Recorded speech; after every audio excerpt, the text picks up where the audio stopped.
बातमी राजकीय गोटातून। मोदींच्या आवाहनानंतर राज ठाकरेंचं मोदींना पत्र पाहायला मिळालंय। तुमची मन की बात आता खूप झाली असं राज ठाकरे म्हणालेत। आता अर्थतज्ञांची मन की बात ऐका असं राज ठाकरे म्हणालेत। पंतप्रधान देशभर ताफा घेऊन मिरवणुका काढतायत अशी टीका सुद्धा राज ठाकरेंनी केलेली आहे। तर एकीकडे मोदींनी आवाहन केलंय पेट्रोल डिझेल वाचवा, वर्षभर सोन्याची खरेदी करू नका। याच सगळ्या आवाहनांच्या नंतर आता राजकीय नेत्यांकडून सुद्धा प्रतिक्रिया येत आहेत। राज ठाकरेंनी टीका केली आहे। विशाल पाटील आपले प्रतिनिधी आपल्यासोबत जोडले गेले आहेत। विशाल, राज ठाकरेंची टीकाच आपल्याला पाहायला मिळते, अजून काय काय आहे त्यांच्या या पोस्टमध्ये?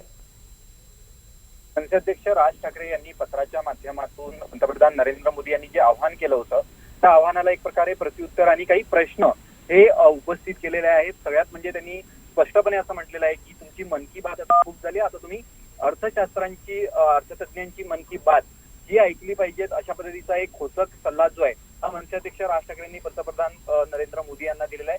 त्याचसोबत त्यांनी सातत्यानं ज्या पद्धतीनं देशाची आर्थिक व्यवस्था आहे ही किती नाजूक आहे या बाबतीत पंतप्रधान नरेंद्र मोदी थेटपणे का बोलत नाहीत असाही त्यांनी प्रश्न जो आहे हा निर्माण केलेला आहे। त्याचसोबत तुमचे जे सहकारी आहेत सगळ्या राज्यांमध्ये, या राज्यांमधले सहकारी हे ताफ्यासह फिरतायत, मग हे लोक माफी मागणार आहेत का किंवा हे त्या लोकांचा ताफा कमी केला जाणार आहे का या बाबतीतही त्यांनी प्रश्न जो आहे हा निर्माण केला आहे। आणि सगळ्यात महत्वाचं म्हणजे त्यांनी माजी पंतप्रधान मनमोहन सिंग यांच्या बाबतीत सुद्धा उल्लेख केलेला आहे की त्यांच्या वेळेला अशा पद्धतीची जी काही घटना घडल्या होत्या तेव्हा असे निर्णय जे आहेत ते घेतले गेले नाहीत, मात्र हे आत्ता निर्णय का घेतले जात आहेत असा एक त्यांनी प्रश्न निर्माण केलेला आहे। आणि सातत्यानं आपण जर पाहायला गेलं तर अनेक राज्यांमध्ये ज्या वेगवेगळ्या योजना सुरू आहेत, ज्या योजनांच्या माध्यमातून नागरिकांना थेट पैसा दिला जातो, उदाहरण घ्यायचं झालं असेल तर महाराष्ट्राची लाडकी बहीण योजना आहे, अशा योजनांच्या बाबतीत सुद्धा त्यांनी या अशा पद्धतीनं मोफत योजना का दिल्या जात आहेत,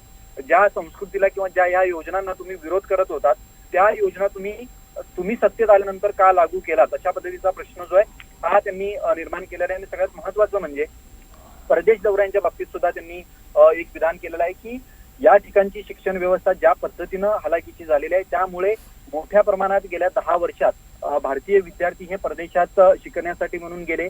या सगळ्यांचा उल्लेख करत मनसेअध्यक्ष राज ठाकरे या पत्रांच्या माध्यमातून एक प्रकारे टीका आणि काही प्रश्न हे पंतप्रधान नरेंद्र मोदी यांच्यावरती उपस्थित केलेले आहेत। वैष्णवी, धन्यवाद विशाल, अगदी सविस्तरपणे या पत्रात काय आपण सांगितलं।